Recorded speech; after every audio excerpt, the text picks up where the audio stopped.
I figured that darkness was appropriate for this message. I find myself more and more confused in relating to Psalm 88 for about 2 years now. It seems as though the valleys are a lot more present than I would call them hills rather than mountaintops. I don't know that I say we as in me and my dog, haven't even approached a mountain with the Lord since being saved.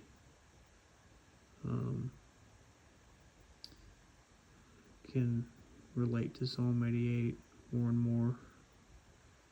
When he says darkness is my closest friend, I think a Christian at one point or another in their life will experience silence, complete silence from God.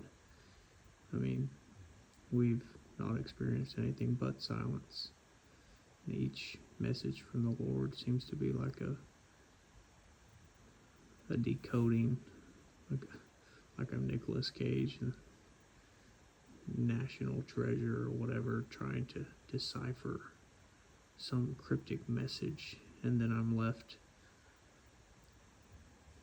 reeling from consequences of that action, wondering if I fabricated the whole message that was perceived. So I think I've given up on trying to interpret signs or meanings or coincidences, and I guess I'm more back to the whole blind faith instead of some sort of seeing faith with signs or winks. But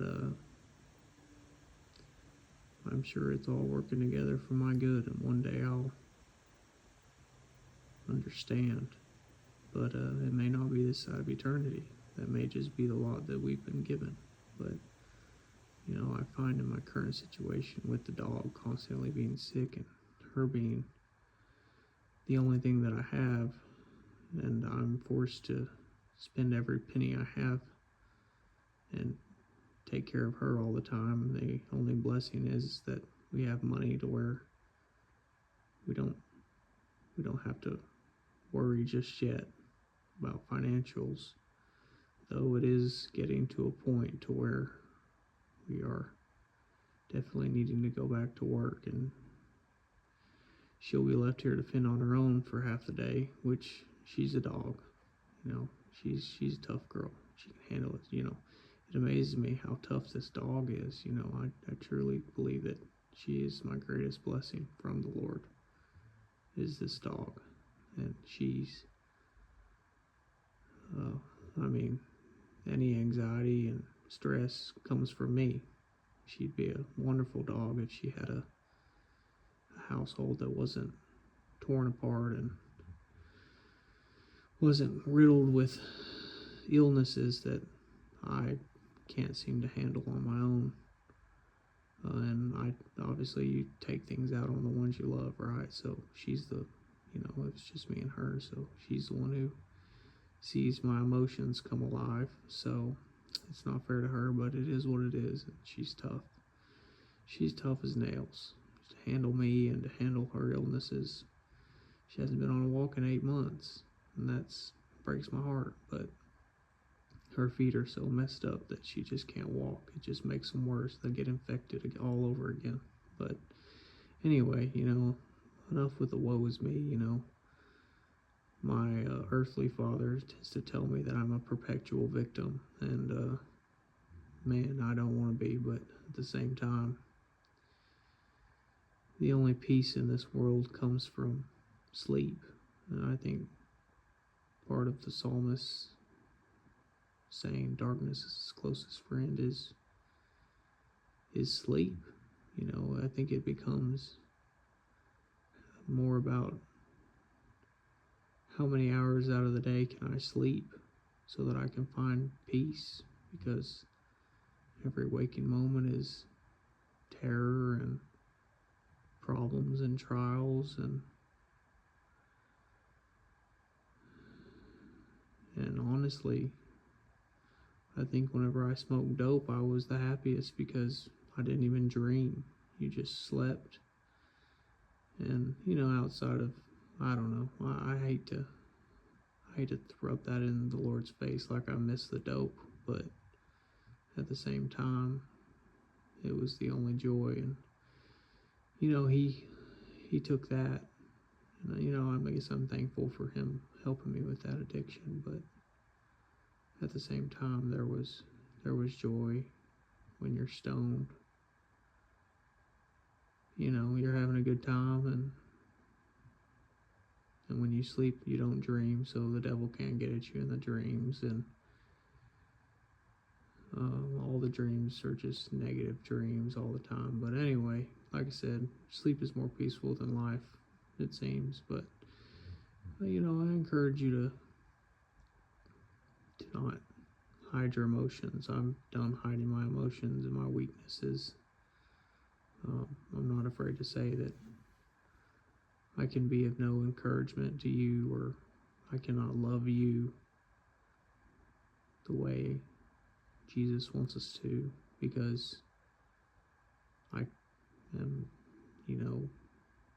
nothing but discouragement and hate towards myself. So if I can't love myself, how can I love you?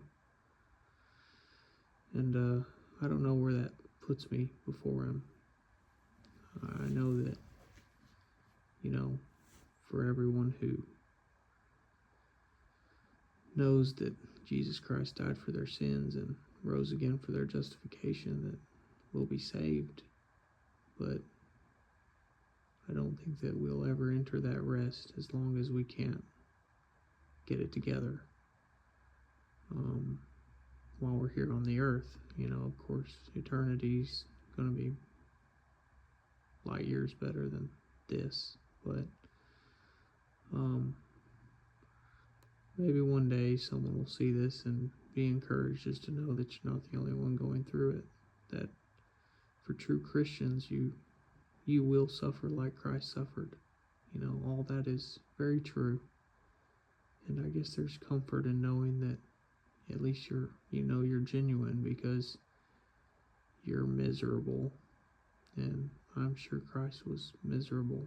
I'm sure the weight of sinless perfection alone was crushing, and nobody understanding you, everybody rejecting you. We only get a minuscule of what he went through, and just to know that you're sinless, like just to know, if he knew, obviously he's God, but he knew he was in the right. Every conversation, every word out of his mouth was the absolute perfect word for every perfect moment, and he knew every thought going through the other people's heads. And I think of how judgmental I am, and the thoughts that go through my head are evil. I mean, today alone, and I'm terrified that I'll curse God and I'll walk away from the faith. But at the same time, I think he is showing me that I'm his, and I can't walk away. Like it just won't happen. He's holding on to me, like I've been saying. We're not holding on to him, he's holding on to us. Because today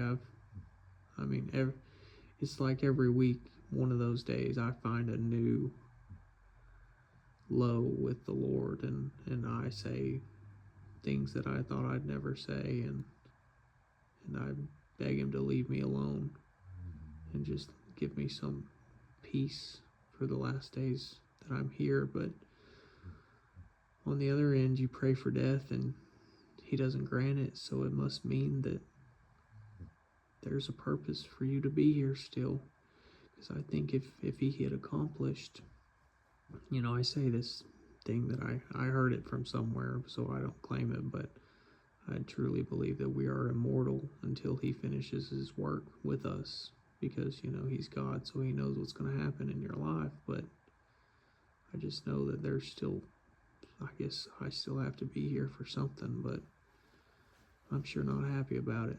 I'll tell you, I've been praying for death for a long time, and he still doesn't grant it. But one day I'll finish out the last little bit, that last little work that he needs, not that I've done much. It's shameful how little I've done for Christianity. In 2 years, I've squandered most of it, and I've slept 12 hours a day for most of it. So, but he'll understand. I mean, I have tried to tell friends and family that I have some mental, I really do have a mental incapacitation. Oh man, I can't even get that word out. Illness. There's something wrong. There's something terribly wrong, but they don't believe me. I feel like we come from a generation of just don't talk about it, and now you're seeing more and more suicides from young adults, especially males, and I feel like I was on the cusp of that being a 90s kid, and it's just now coming to light that, yeah, mental illness is a very bad thing, and I think a lot of that is just demonic oppression.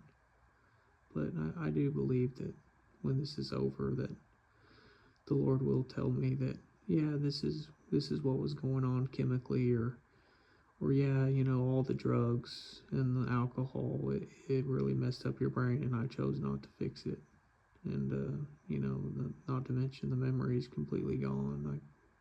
I can't hold a conversation for more than 2 minutes, and I can't remember that conversation for more than 5 minutes, for it's just gone out into the ether. Doesn't sound good, does it? Well, this hasn't really been encouraging, has it? But I guess I just had to get these things off my chest and throw them on the YouTube, and the Lord will use it for whatever He's going to use it for. But it's been up since 3 a.m. It just wakes me up around 3 a.m. for something, and I find a little bit of clarity in these early mornings, and I'm able to piece together videos or prayers, or of course I'm not praying much right now. I don't have the strength. I'm so mad at God, and I've come to the point to where I understand that He can take it. He knows what I'm feeling, and He knows that I'm a baby, that I'm a brat, and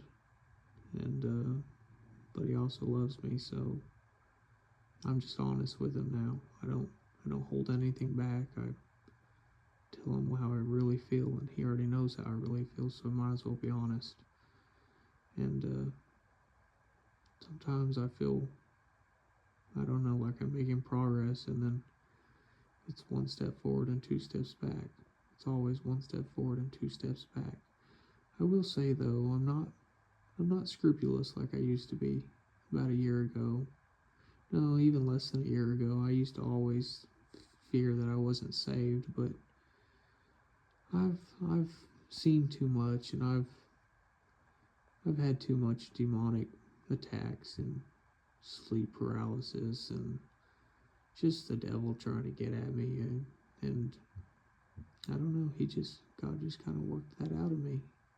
So I have made progress, and I have come to know the true gospel, and I have rested from my Christian performance mentality, and I have figured out that most churches are corrupt and of the devil, and preaching false gospel, and all about the money, and you better tithe, and you better show up so that we can grow and make more money, and it's all the devil has infiltrated every Christian institution. There ain't much left, and I do feel like we're close. I know that in my lifetime, if He doesn't grant my prayer to go ahead and go be with Him, that I will see the rapture.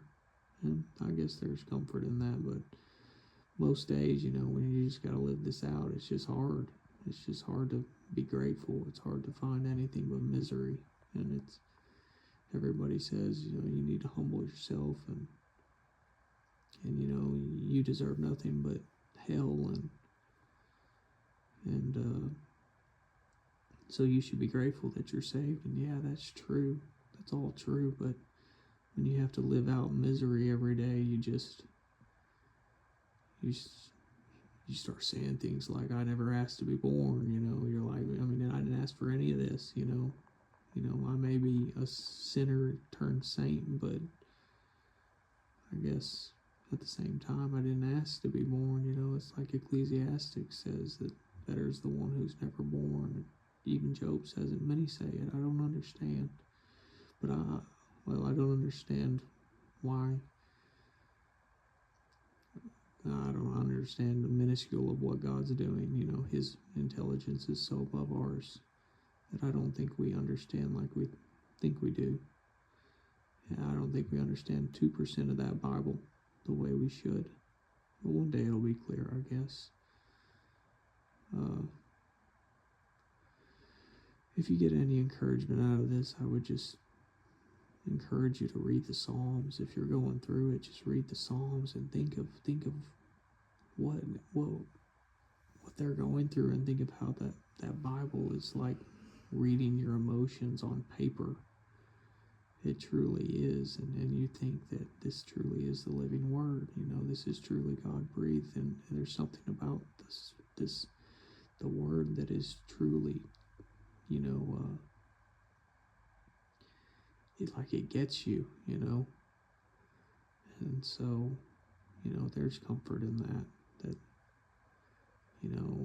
I guess it just keeps you going. You truly can't deny God, because the Bible, just the proof in the Bible, the fact that it's speaking to you, and it's speaking about you, and you can relate to it so well. It's just so much proof right there.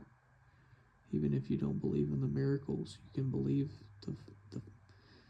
the feeling and the thoughts that go through your head as you read it, and how you relate to it. Anyway, a Christian would understand that.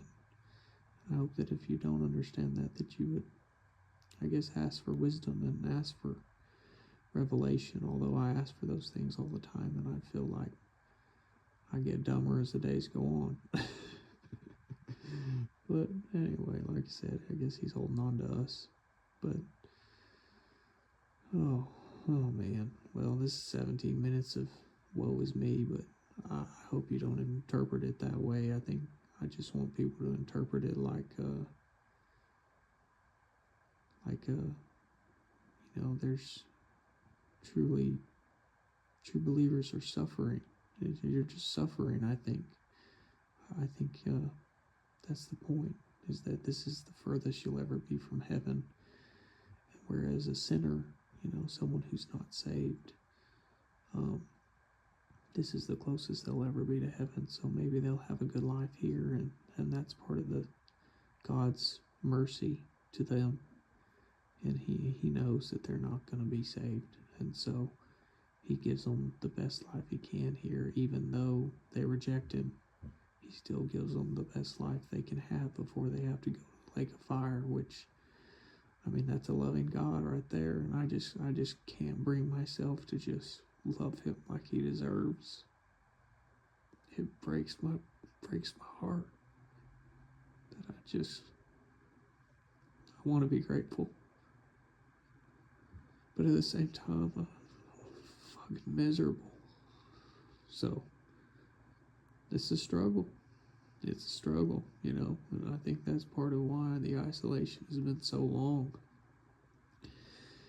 He wants me to praise him even in the bad times. He wants me to trust him even whenever he's not talking, whenever he's silent, whenever it's like your prayers hit the ceiling, like you have the devil works those doubts into you, saying, do you really even believe? But at the same time, he's just holding on to you, and he's trying to show you all of this, and it's a lot. It's a lot. So there's some wisdom in this video somewhere for somebody. I gotta trust that everything I do, that it's from him, You know, it's no longer I who live, but Christ living through me. And somebody will hear this video and relate and be encouraged. That's what keeps me making them. That's what keeps me making the Instagram reels, even though, like I said, you know, the likes are just less and less. The shares, they're never shared. The views are just less and less, and people feel like you can feel the hate through the screen, or you can feel